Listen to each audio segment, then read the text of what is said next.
Hello, this is Rhonda Rossborough from Sycamore, Illinois with Strong Communities and Strengths Genius. Welcome to another edition of Unique Genius in 33. I'm filling in today for Joe Self, who is off building strengths in Mexico.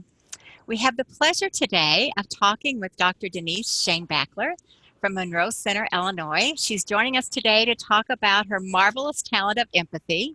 Welcome, Denise. We are so excited to have you here today. Hey, thank you, Rhonda. I'm really excited to be joining you this morning. Well, we're really looking forward to learning more about empathy. So Denise, if you could introduce yourself to everyone, let us know your top 5 talents and a little bit about yourself. Okay, thanks, Rhonda. So we'll start with my top 5 talents since that's the most important thing today. I'm a relator. Empathy is number 2.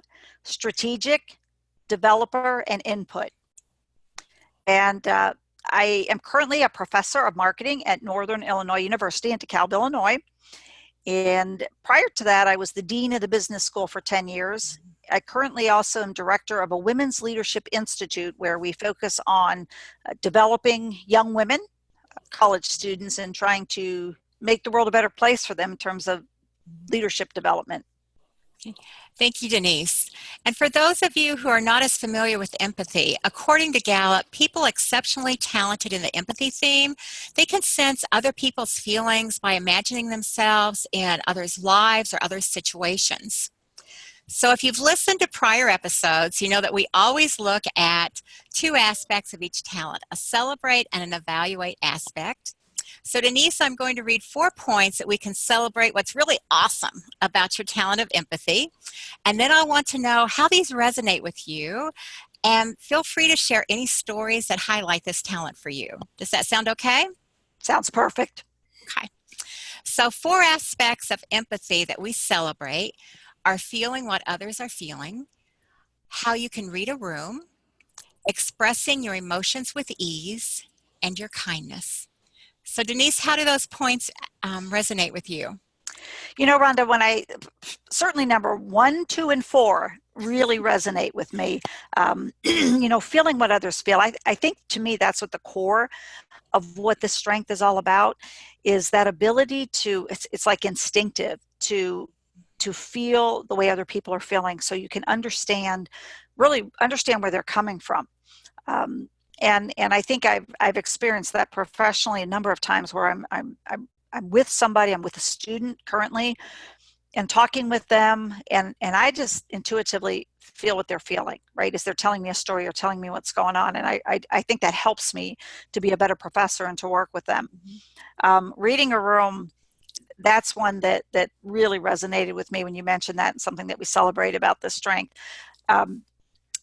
When I walk into a classroom, for example, I can sense right away how those students are feeling collectively as a group and individually as well, but really collectively. So I might walk in and I can tell we're at that point in the semester where that they just, other things are going on and they're distracted, and I can, make a shift and make a quick change in what I'm going to do that day or how I'm going to approach my class session, because I can feel how that room is feeling. When in my role as dean, I had the opportunity to be in a lot of events and activities where literally it would be a room full of people. And again, that ability to sense how folks were feeling. Was there an underlying anger in the room? Were they frustrated? Were they worried about something, particularly during times of budget cutting and worrying about their jobs, et cetera? And I could make an adjustment, a really quick adjustment, and try to take that into account in what I was doing and how I was planning things. So I think that reading a room really resonated with me. The 4th one, kindness, when you shared that, also there, somewhere in my top something is humility. So I don't like to talk about being a kind person, but I think I'm perceived that way. Mm-hmm. And so folks that I work with, again, students now, past life as an administrator, even interpersonal connections that I have, I think if people were asked to describe me, that's one of the words they might use is a kindness. And I really do believe that comes directly from having empathy as one of my primary talents. It really does. And I can validate everything you just said. For those of you that may not know this, I was lucky enough to have Denise for my dean the 10 years I was at Northern Illinois. So I can verify that you do demonstrate all of those, and it came across clear and strong within your professional role there. And I've always appreciated that when you were my dean. So thank you. Um, Question, Denise, do you need, when you talk about picking up that you can sense those emotions and feelings when you enter the room or when you're talking with others, do you need specific conditions to pick up those feelings?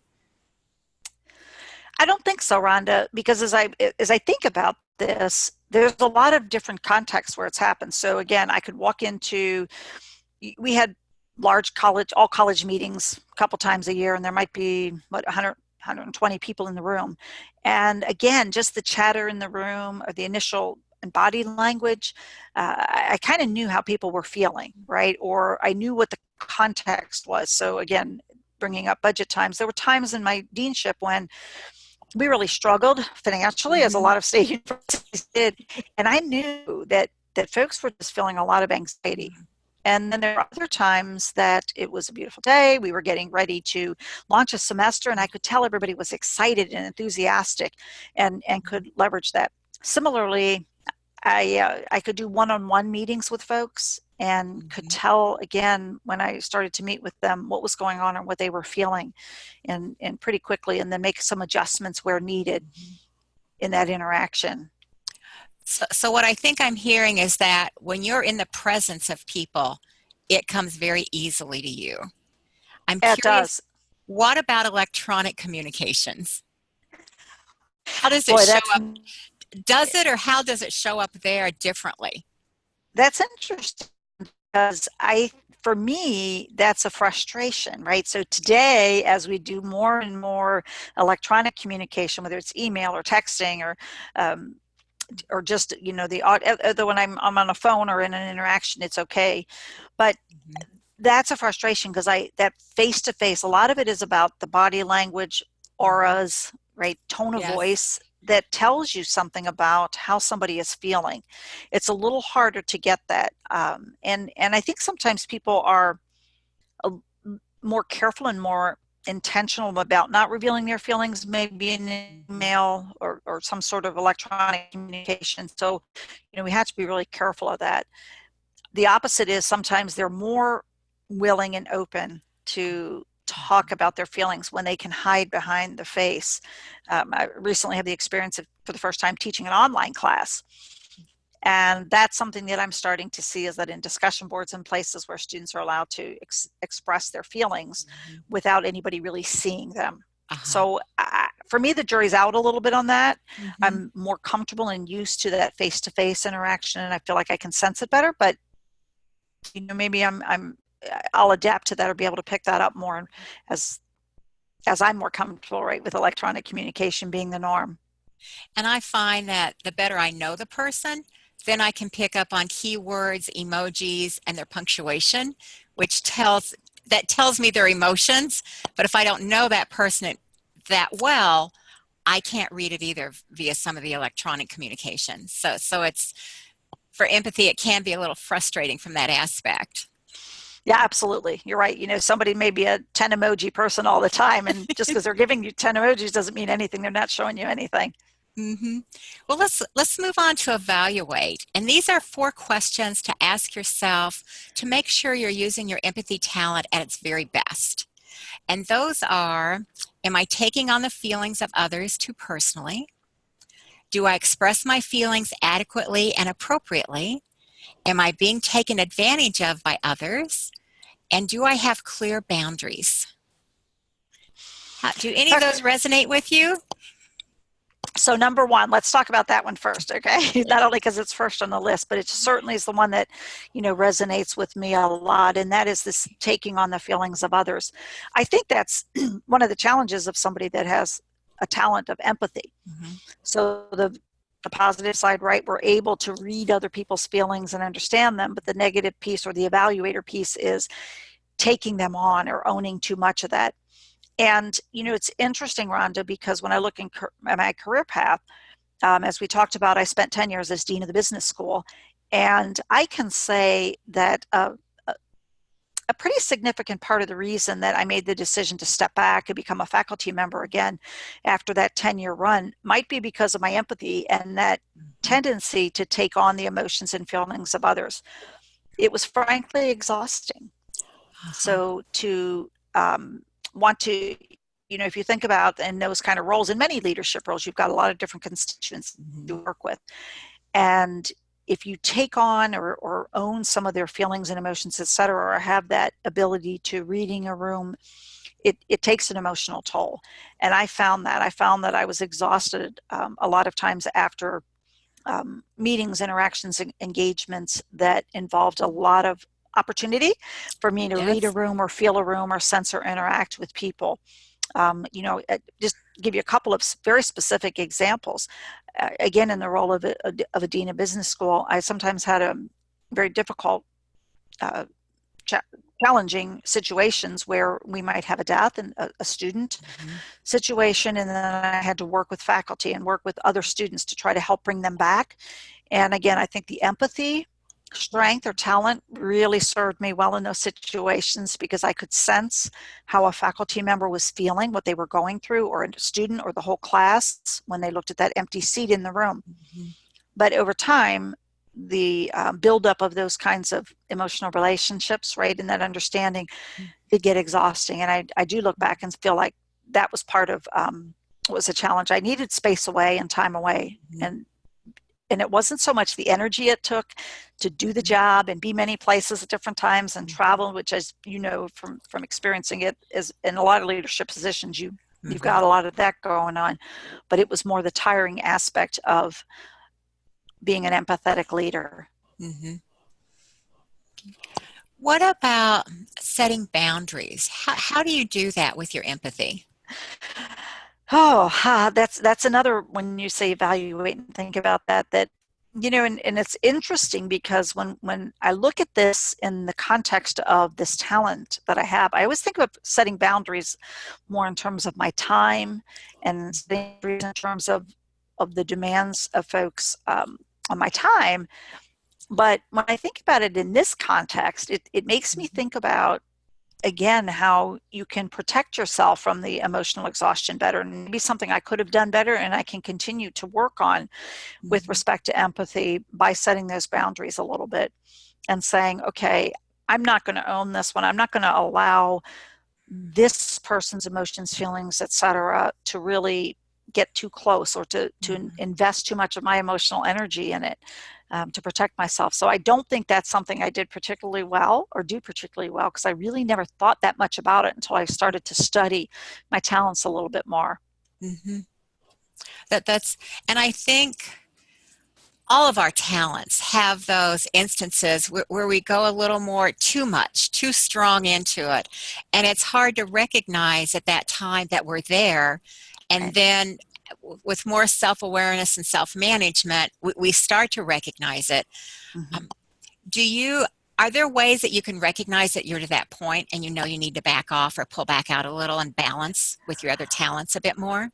Oh, I think so. I think that because as the empathy piece and my understanding of others and being really and feeling others, I mentioned before, it's a little bit exhausting, so it can be kind of tiring. And I start to feel that. I start to feel that I've given a lot of myself, and I'm Mm-hmm. giving a lot of myself, and then I find myself to need some time to myself or need some time with some activities or interests that don't require that. So I'm a nature lover.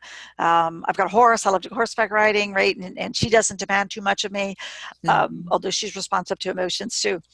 So I think that you start to feel that if I'm extrovert introvert scale is a little bit different than what we Mm-hmm. talk about when we talk about our talents, but many people would argue that I'm an extrovert and put me on that end of the Uh-huh. scale.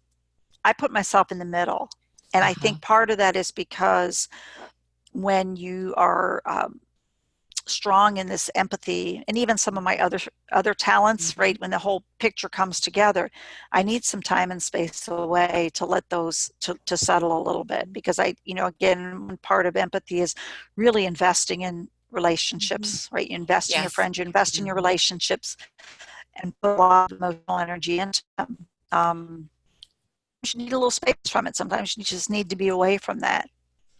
And I love what you said about empathy being a relationship building talent theme, in that it does play into building relationships. So let's segue. What do you love about your empathy talent? How does it serve you and others? Oh, I love the ability to read that room. You know, we talked about that already. I Mhm. love that ability. I really love that with empathy, I can hone in pretty quickly to my friends and colleagues, kind of knowing what they're feeling and have that sense of understanding. I also love the fact that with empathy, I don't have to condone or agree with everything. And I Mhm. think that's maybe a little bit of a confusion. So I might empathize with you about how you're feeling about something, but that doesn't mean I agree with you. It just means I can see things from your view, from your perspective. Mhm. And because I think it not only helps in the relationship building, et cetera, but I think it helps me to be a more balanced person because I can think, okay, Rhonda might think this way about this situation, and I understand where she's coming from. I can see it. I don't agree with it, but I get it, and I think it Mhm. helps me to balance better in my knowledge and understanding of situations. Mhm. And that is one key component of empathy, is that it does help you understand how other people feel. Mhm. And that understanding helps create that connection. Right. So let's go to the opposite side of the spectrum. We talked about what you loved. What is it that drives you crazy about your empathy talent? So I'm going to play off it with something you just mentioned, and that is the flip of that is I think people that are high in empathy get very frustrated with folks that are not able to see multiple views. Mhm. So, you know, if you're interacting with someone that's very rigid in their beliefs and their Mhm. feelings and stick to that, and you're an empathy high person and you can see things from different perspectives, that narrow-mindedness, right? So it feels Mhm. like a narrow-mindedness Yes. when you interact with somebody like that. So that's why I think this whole notion of being in tune with what other people's talents are helps you to deal with them better. Mhm. And I've got, you know, a list of examples on those too, and particularly in you know, more of my personal life of folks that tend to be a little bit more have more challenge and more difficulty seeing others' views, and it frustrates me. Mhm. So that's something I don't like about it. And you know, we talked about this one a little bit earlier, Rhonda. The tendency to take on others' emotions, to take on that, it can be exhausting. So that's something I hate about it, is that it does lend itself to, and it's hard to turn it off, right? So it's hard to be interacting with folks or Mhm. in a room with folks and turn that off and say, well, I'm going to be emotionally disengaged today, and I'm not going to read the room, and I'm not going to think about or feel um, how others are feeling and what they're thinking about. You can't really flip that off, and that's where again I think that need to separate. So that's one of the things I kind of hate about it is that Mhm. it forces you to always be on a little bit. Mhm. Any part from a decision making perspective that drives you crazy? Yeah, so that's an interesting question, Rhonda, because I think the talent or the positive side of being able to see everything from other people's views, right, and perspectives. Sometimes as a leader, it makes it a little harder to make decisions, and you certainly might be perceived as being slow in decision making. Because I think someone that has a talent of empathy or strong in that talent wants to see things from multiple Mhm. perspectives and seeks out different perspectives and looking at everything from all views, right, from all perspectives. Well, when you start to do that and oh well, I understand where I understand where Rhonda's coming from, I understand where John's coming from, I understand where Eleanor's coming from, I understand where he's coming from. So now you're trying to make a decision, but yet you understand where everybody's coming from in making this decision. And I often struggled with that, again, in particularly my leadership role, but even now when I'm working with students, sometimes you tend to have that. The flip of that is when you do get to that decision, I personally think it's a little more reasoned and balanced. And Okay. I think you're also able to explain better how you came about your decision and how you made your decision. Mhm. So if I can understand where Rhonda's coming from, I don't agree with her, right? I don't necessarily condone her belief, but I understand where she's coming from. Then when I have to go explain to her why I'm not doing this, this, and this for her, but that I made the decision to go with someone else, I think I can explain that better to her and try to Mhm. get her to understand a little bit better. but definitely I think someone strong in empathy might be perceived as being slower to make decisions and not as definitive a decision maker. I would argue that that's not really the case. They're just much more thoughtful about it in Uh-huh. terms of bringing all those pieces together. When you talk about that thoughtfulness, if you think back to when you were a child, what's your first memory of empathy showing up? It's funny because if I think about first showing up, there's a number of different places, but the one event that really stands out for me, it was sixth grade, right? So about 11, 12 years old. Hmm. And, of course, that's a time when you're really peer oriented, becoming very peer oriented and cliquey and all that kind of stuff. So I was in sixth grade, and there was a group of three girls, three of us that hung around together, and we were real buddies. And we were all going on this big, um, we were all on this big trip that we were going on as a class, and it was an overnight thing, this camping thing. And we were supposed to pair up. Everybody's supposed to have a buddy or have a partner, but it was an odd number in the class. So the three of us, this little threesome, were allowed to be a gang together. And then somebody couldn't go on the trip for some reason.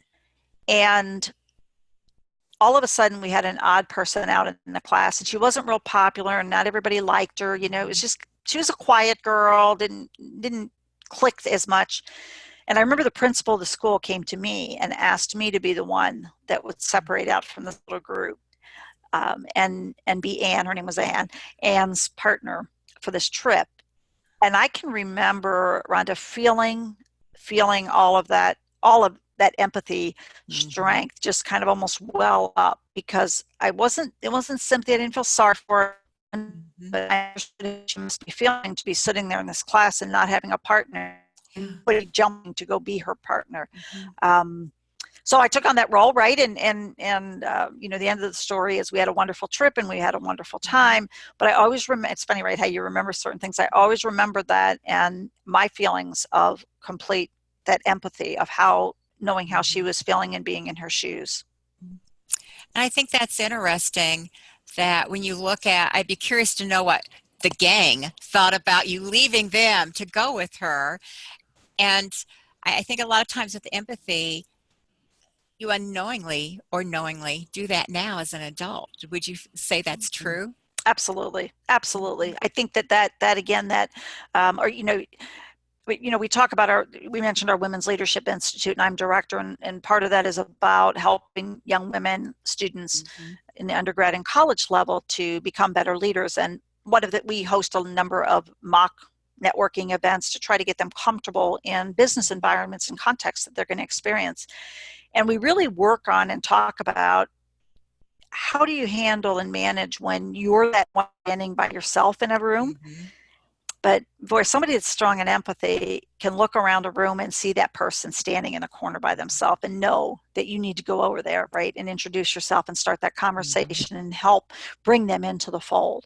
And again, that's something that I value in my talent, because I can certainly do that. I see that in a room, and walking away from your little peer, your little group, or your little clique, to welcome and bring in that person that's alone in the room.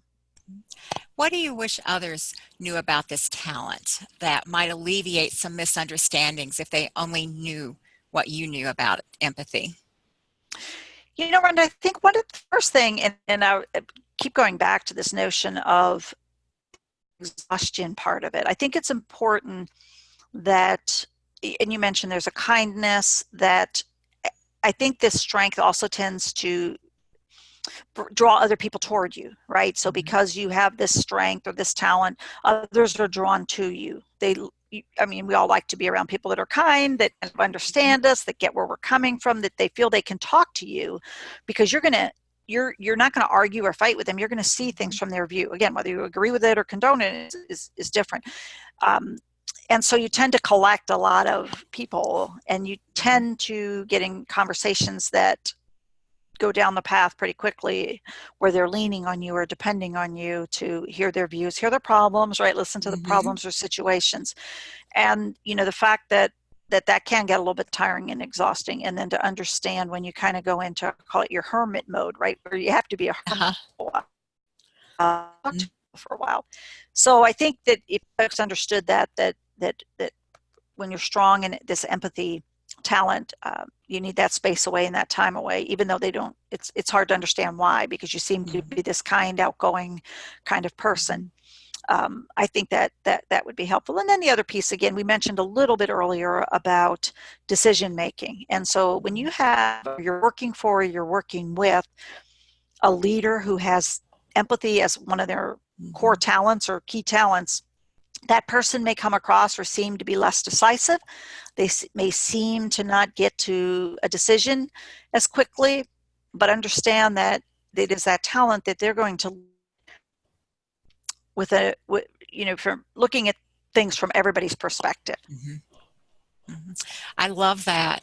And thinking of the empathy talent, can you think of a famous person or not so famous person that you think embodies this talent? Yeah, an interesting thing, one of my goals, which I did not achieve, right, was to think about this and to try to come up with somebody in a kind of a non-traditional walk of life. So I'm pretty boring here, but people like Mother Teresa, right, who kind of embody that sense of empathy and really seeing things and understanding things from others' perspectives. I can think of a lot of leaders that I've known personally and that I've worked with, but when I think about the famous piece of it, I'm just not things aren't just popping into my head. That really exhibits that notion of empathy or that depth of understanding. That kindness coming through and the understanding of others. I also tried to find the non-traditional one and also failed on that one. So we're looking for any other suggestions on that. Let me make another comment on that, Rhonda, too, that just popped into my head as we're talking. Maybe it's hard for us to find it because it's a strength or a talent that isn't as visible in roles that, when we say famous, that are very public types of things. And perhaps leaders kind of suppress that a little bit of some of the challenges. Sometimes people that have a high level of empathy are also viewed as being emotional. I think you mentioned that one of the evaluators, and I don't personally see that too much, but perhaps we don't see it as much because it's suppressed a little bit. And I noticed in a similar vein, thinking about famous people, I could interpret what I see on TV, but because I didn't know them well enough, I could not determine that I truly thought it was empathy. Right. Or see them in That's those a very good point. That I could see vulnerability, a good interviewer, but I wasn't sure that I could name empathy. So we'll keep looking for that. We'll compare notes later and see where we end up. That's a plan. One of my last questions is, what do you love about strengths, Denise? What should everyone know about strengths? Well, I go back, the first time I was introduced to strength was in about 2007, and I was dean of the business school, and it was a women's group, and we took the assessment and sat around a room and identified, and I remember reading my strengths and saying, oh my heavens, this is me. This is me. It's like I took it home and gave it to my husband. I said, isn't this me? And they're like, yeah. He's like, yeah, this is you. And what I got from that the first time was, first of all, understanding myself better.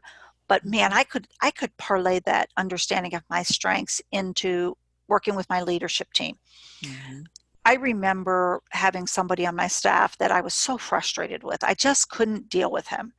And I got my strengths and I read through this, and it really talked about, in particular, places and ways that I would struggle because of my combination of strengths. And man, it was right there. It was right there for me. Here's what you need to do to work with this person, because this is, you're going to be impatient with this kind of person. You're going to be this, and this.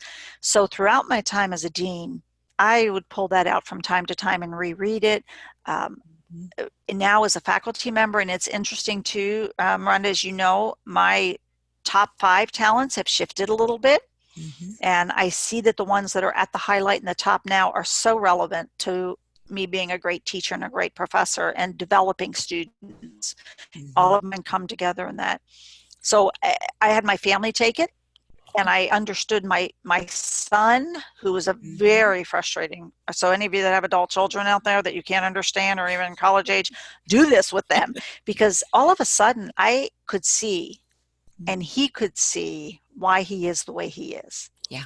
And we all as a family actually got along better when we could Uh-huh. understand where he was coming from. And my daughter took it, same thing. It helped us in that way.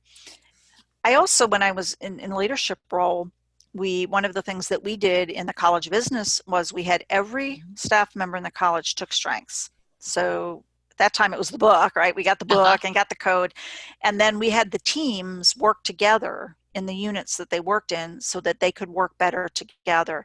And I felt, first of all, the first thing that happened was everybody was hanging around, in offices talking about, what are your top five? What are your top Mhm. five? What does that mean? So it opened a dialogue, Uh-huh. and got things going. So, and now my Women's Leadership Institute, we've got these young freshman women who are just starting their lives. They're doing their strengths.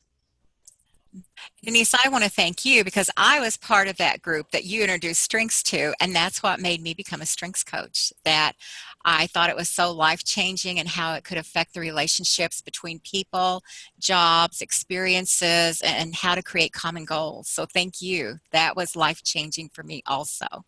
And knowing my Um, five strengths, that hearing yes. that from you, and when I found that out, just made my day, because I want to be a developer.